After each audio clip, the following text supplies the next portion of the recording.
Magandang umaga po. Narito na po ang magiging lagay ng panahon ngayong araw ng Linggo, December 1, 2024.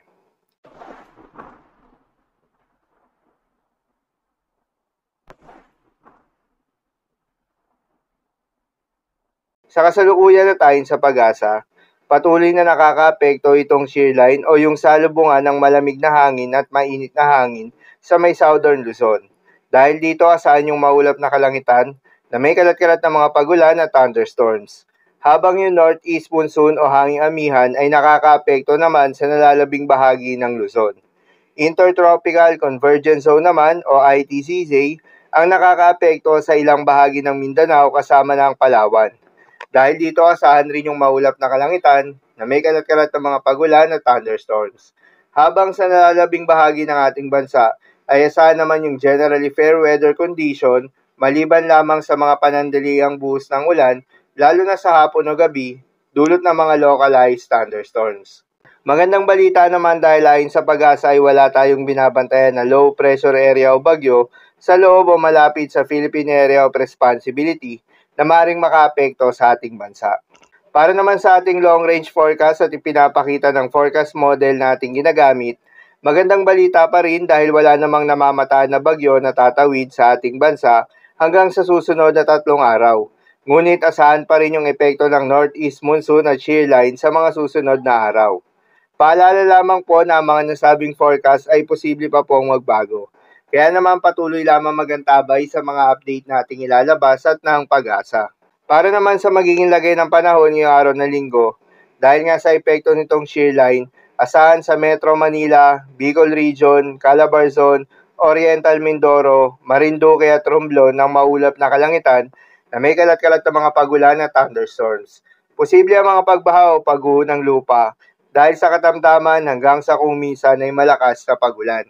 Habang sa Soxargen, Zamboanga Peninsula, Basilan, Sulu, Tawi-Tawi at Palawan ay asahan rin yung maulap na kalangitan na may kalat-kalat na mga pagulan at thunderstorms. Dulot naman yan ng Intertropical Convergence Zone. Posible rin ang mga pagbaha o pagguho ng lupa dahil sa katamtaman hanggang sa kung minsan ay malakas na pagulan. Habang sa Cagayan Valley, Cordillera Administrative Region at Aurora ay asahan naman yung maulap na kalangitan na may kasamang mga pagulan. Dulot naman yan ng northeast monsoon. Posible rin ang mga pagbaha o pagguho ng lupa dahil sa katamtaman hanggang sa kung minsan ay malakas na pagulan. Habang sa Ilocos Region at nalalabing bahagi ng Central Luzon ay asahan naman yung bahagyang maulap hanggang sa maulap na kalangitan na may kalat-kalat na mga mahihinang pagulan. Dulot pa rin yan ng northeast monsoon.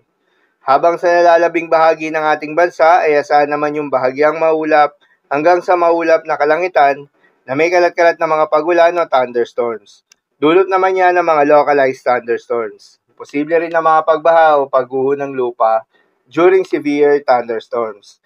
Madalas nabobo ang mga thunderstorms na ito tuwing hapon o gabi na nagtatagal ng 1 hanggang 2 oras. Kaya naman ingat sa mga posibleng banta ng pagbaha o pagguho ng lupa. Dahil nga sa epekto nitong shear line, asahan ngayong araw ang heavy to intense rain sa may Quezon, Camarines Norte, Camarines Sur, Albay, Sorsogon, Catanduanes at Northern Samar.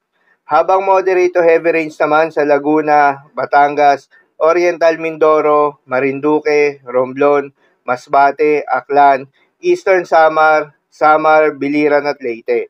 Sa mga apektadong lugar, muli ingat sa mga posibleng banta ng pagbaha at pagguho ng lupa.